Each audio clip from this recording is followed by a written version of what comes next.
I think when people worry about the day the machines take over and Skynet turns on, I'm not as worried about that. I'm worried about other human beings, including some people that will want to do some very bad things. And that's what scares me. I'm Dr. Lamont Repollet, the president of Kean, New Jersey's urban research university. This is Urban Impact, a podcast where we examine the complex issues facing urban communities through meaningful conversations with scholars, community leaders, and others who are driving change. Recorded and produced on our campus in Union, New Jersey, this is Urban Impact. Here are your hosts, Michael Salvatore and Barbara George Johnson. We're having this timely and critical conversation, specifically with how programs like ChatGPT can be utilized in the classroom and beyond. It is my pleasure to introduce Dr. David Joyner to Urban Impact. Dr. Joyner is the Acting Associate Dean for the School of Integrative Science and Technology at Kean. Dr. Joyner, you are an astrophysicist. Today I'm going to start with, I guess you would say, an elementary type question.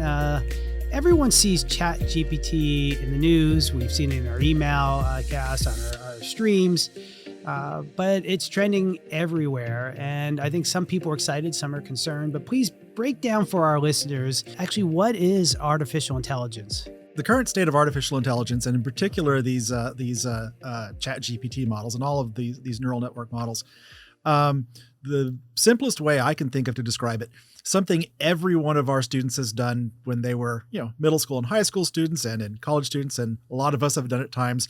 You have Excel open, you've got some numbers, you want to show a trend. So what do? You right click and add trend line, right? And you go, oh, here's a line, and it kind of goes to my data and sort of describes what I think's going on. And maybe sometimes you click on the options menu and you see this thing where, oh, wait, I could add a few more parameters and make the line curvier. And so you add a few more parameters and you add a few more parameters. And next thing you know, instead of having a line that goes through your data points, you've got this beautiful curve that goes through everything and has all of this detail and looks so convincing. And sometimes it's right. And sometimes it's completely wrong and just looks really convincing. Philosophically, that is the state of AI today. Technically, it's not that bad of an analogy. Mathematically, it's actually a really good analogy to what neural networks do, because it's all networks of linear combinations of things, right? These linear models. The newest technology that's powering ChatGPT, the math fails a little bit in the analogy, but it's still not that bad. I mean, basically, it's just we're throwing lots of different parameters that take input data to output data and make a best guess at a description from past inference. When we saw this pattern, this was what came next, and then try to repeat that with new data. So you said something a little concerning there, probably a few things, but I don't always hear someone say, well, the math is not exact. The right? math is exact. The translation from my analogy of the spreadsheet to the math, the mathematicians on campus would scoff at me a little for that analogy. But again, I think if we talk about traditional neural networks, it's actually a very good analogy. But definitely the results are not predetermined.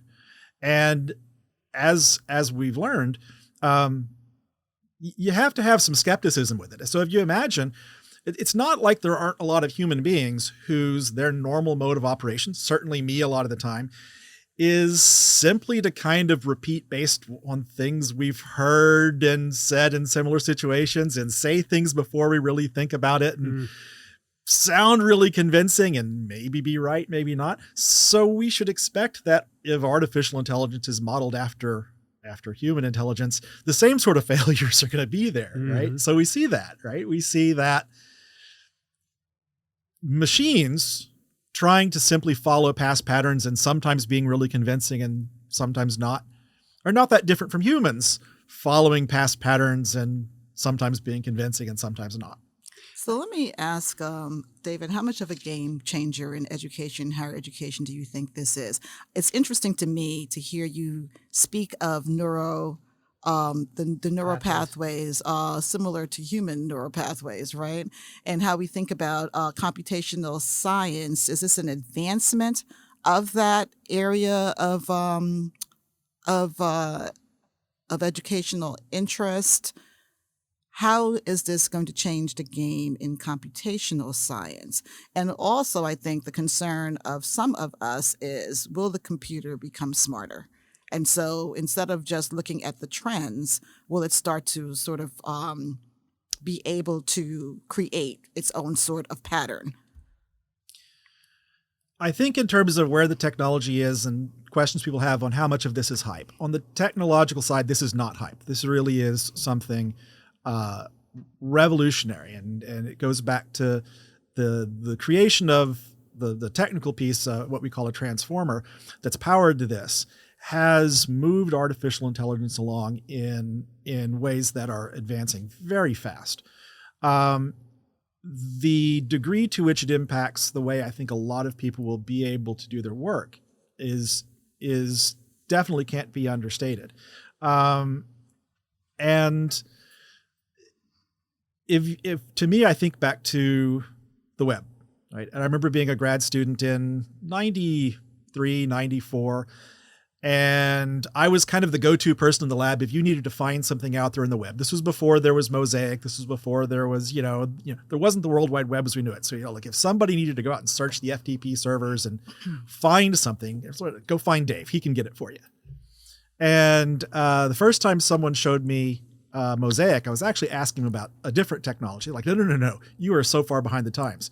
So next thing I know, I go back to the lab I'm in. I'm loading up Mosaic on all of our servers. We're showing, wow, look, we can load up a web page. And look, here's one of those tricorders from Star Trek, and it's waving at us, and the text is flaming, and we can go click on things and find them.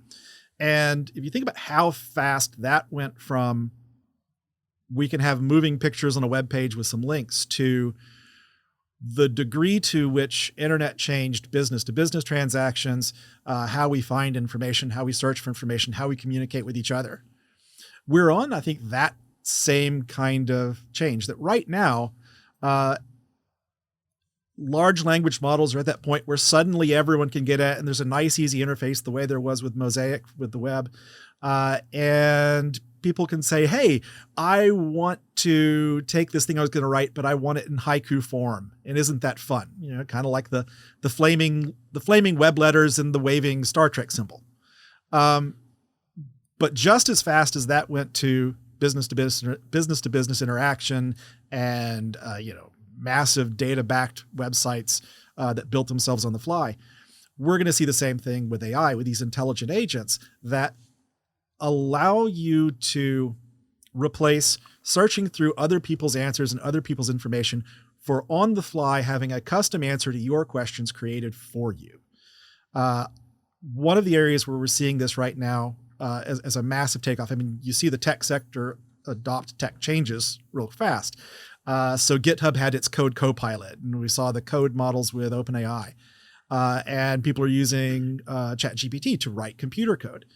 And I mean, you could say it's not really that much different. If I want to write a piece of code, what would I have done before? If I wasn't sure what to do, I'd go in a web query and I'd get a page on Stack Overflow.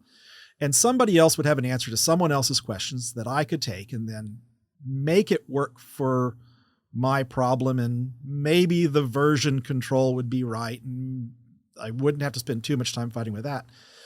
Now I ask for ChatGPT to give me, how do I write this code for my problem? And I get a direct answer to what I wanted that I can copy and paste and run with right away.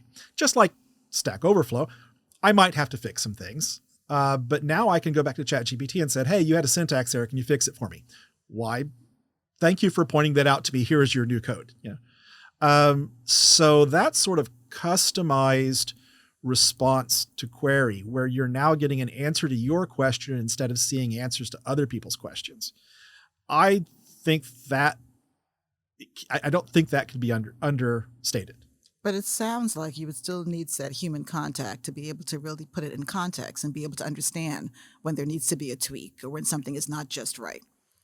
Absolutely. And I think about the coding example in particular and where people in the tech world are using this. And most of the time, people think of programmers and data scientists as if they're sitting at a computer. Well, maybe they're doing that, writing things all day. And In fact, you spend a little bit of time writing, and you spend the rest of the time trying to figure out what went wrong and fixing it. And that's still going to be the case. When a scientist is looking at, or a computer scientist is looking at technological solutions and trying to figure out what's wrong, there are the easy questions. I have a syntax error. My instructions I've given the computer aren't formatted correctly, and I need to rewrite it. There are the somewhat harder questions.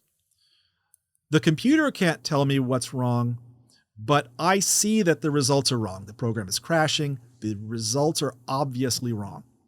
And then there are the really hard questions. The computer doesn't tell me anything's wrong with the instructions I've given it. The results look entirely plausible. Now I have to make a decision whether or not I trust it or not. Those are the really hard problems. And whether we're talking about technological solutions in computer science, whether we're talking about people doing computational science to try to figure out whether a bridge is going to fall or a building is stable. The unknown unknowns, right? The things that you don't know are wrong and you don't have an obvious way of knowing that are wrong are still the real challenges. And that still is going to require humans and human processes and quality control and skepticism and doubt.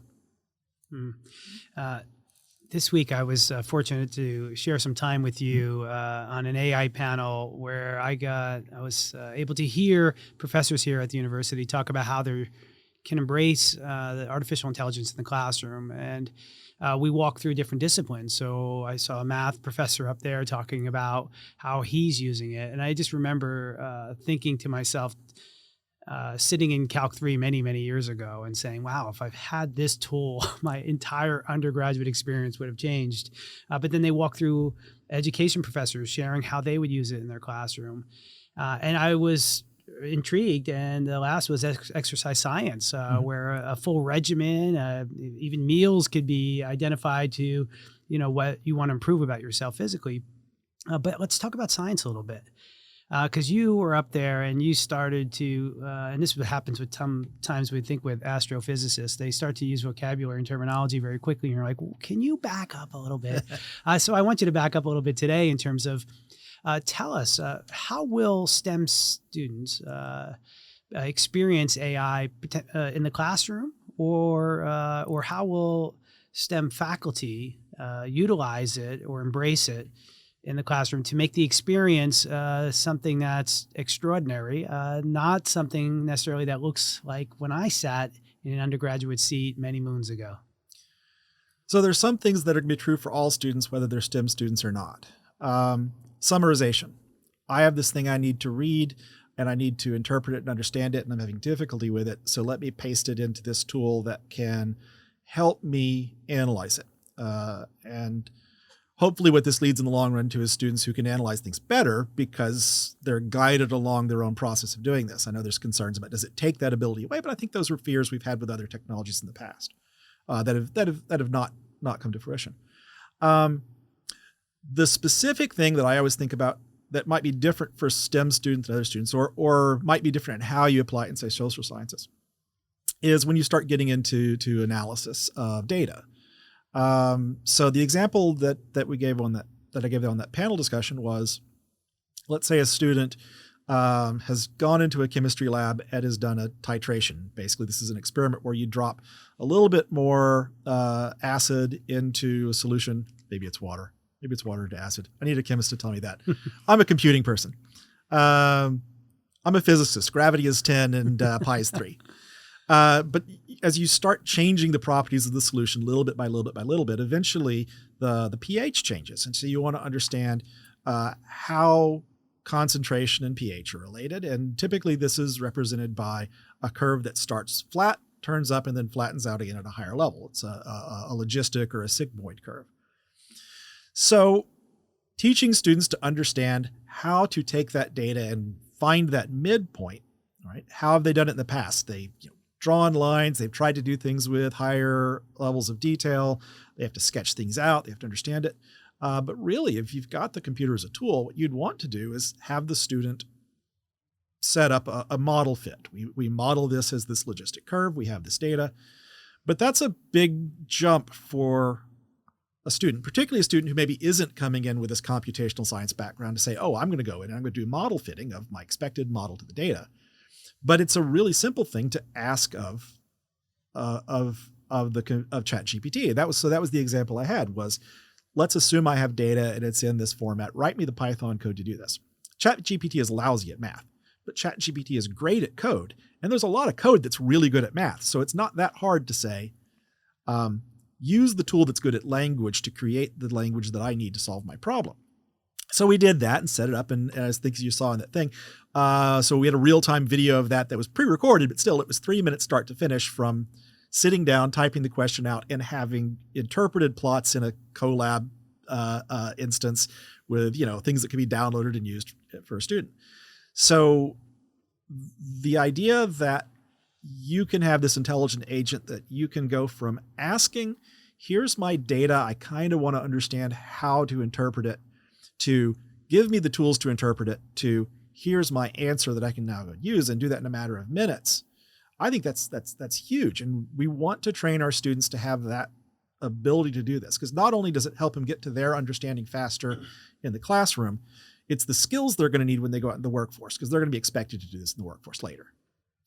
When you started talking about summarization, I thought you were going to a different area, because I considered summarization of text, and which is always a barrier to students advancing in science. The Lexile level of many scientific texts are over 1,200, which is one of the highest levels of reading. So the content becomes very difficult.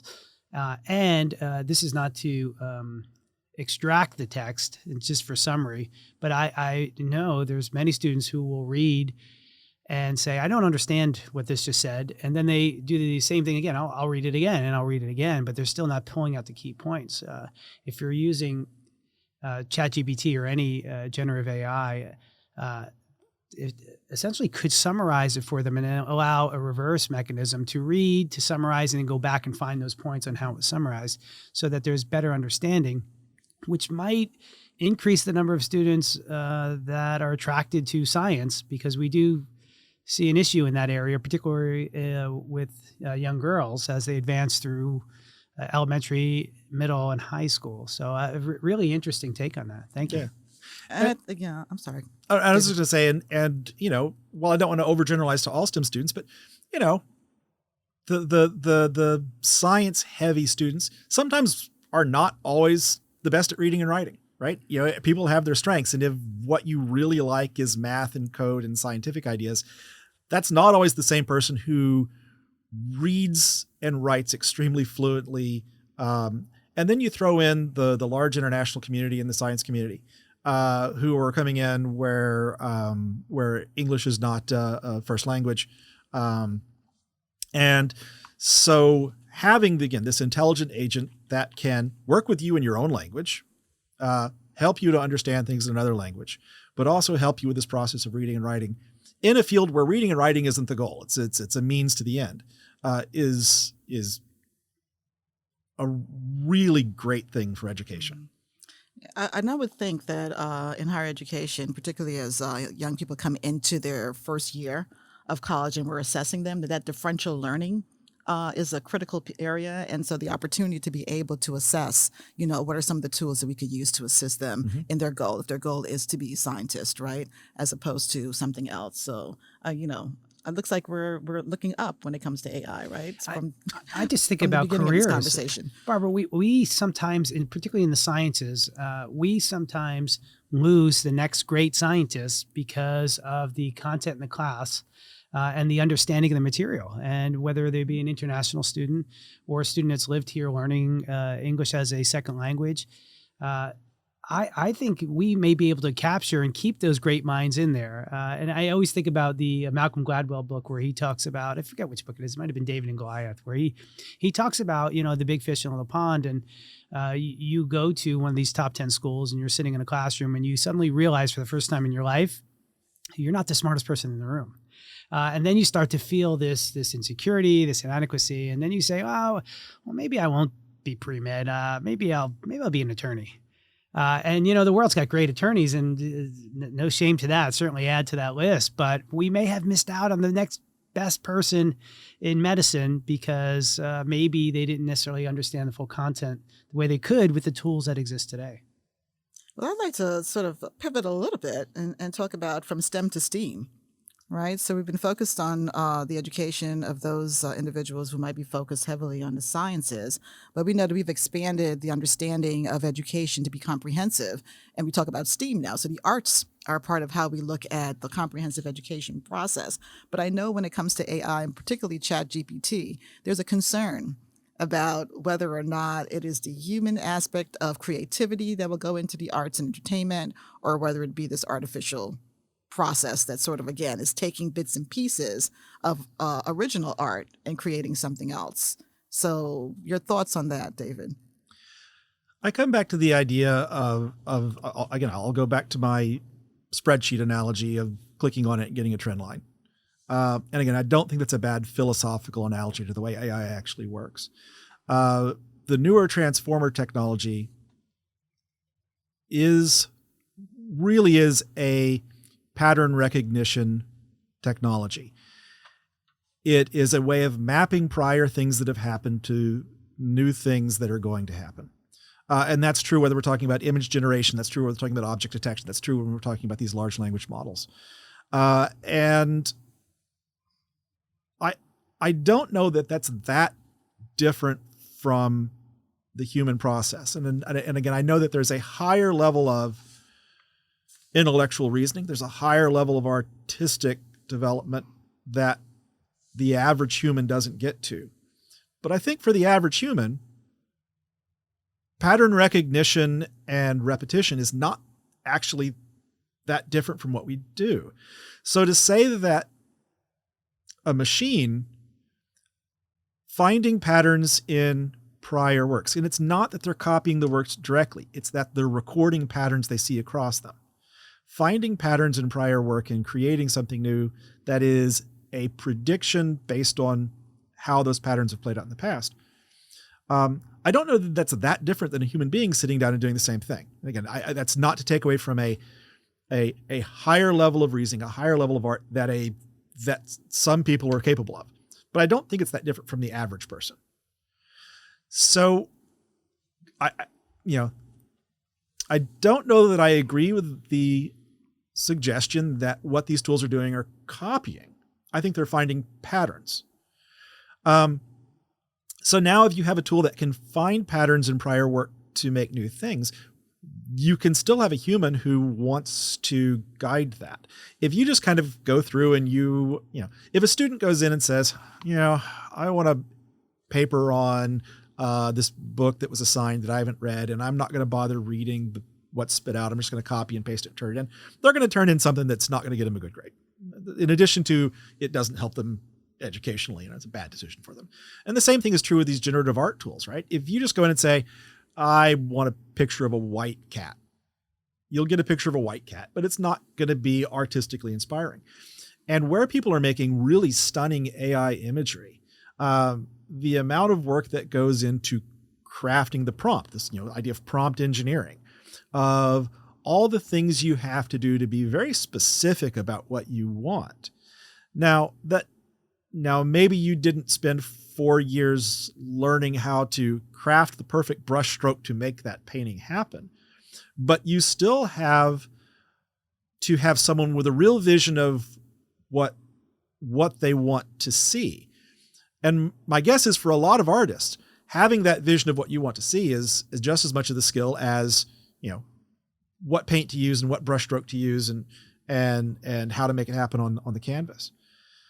So that sense of artistry and creativity becomes a way of using the tool, I think, and not the tool replacing it. So graduation season is here, and we have many students that will not be students anymore. They will be moving on into the workforce, and we've talked a lot about how this applies to higher education, particularly in a classroom or to professors. But what advice would you have for students as they transition to become employees in the workforce when it comes to artificial intelligence, or specifically ChatGPT? Certainly anyone in a new job, know your new job's policies, right? Know what your employers expect of you, know what the ethics are in your field, right? So that can change from job to job. So anything I say would I think first and foremost, know the expectations. But once you have a sense of those expectations, how can these tools make you more productive, right? For any of our students who are going out getting that first job, turning that first job into a second job and a third job, turning a resume that's focused on their education into a resume that's focused on their skills and their experiences. They want to get out, hit the ground running, and be productive and be that employee that the boss is really happy to promote and keep. And the better your productivity, the better your engagement at that new job, the more you're going to make that happen. And I think these are tools that can make people more productive.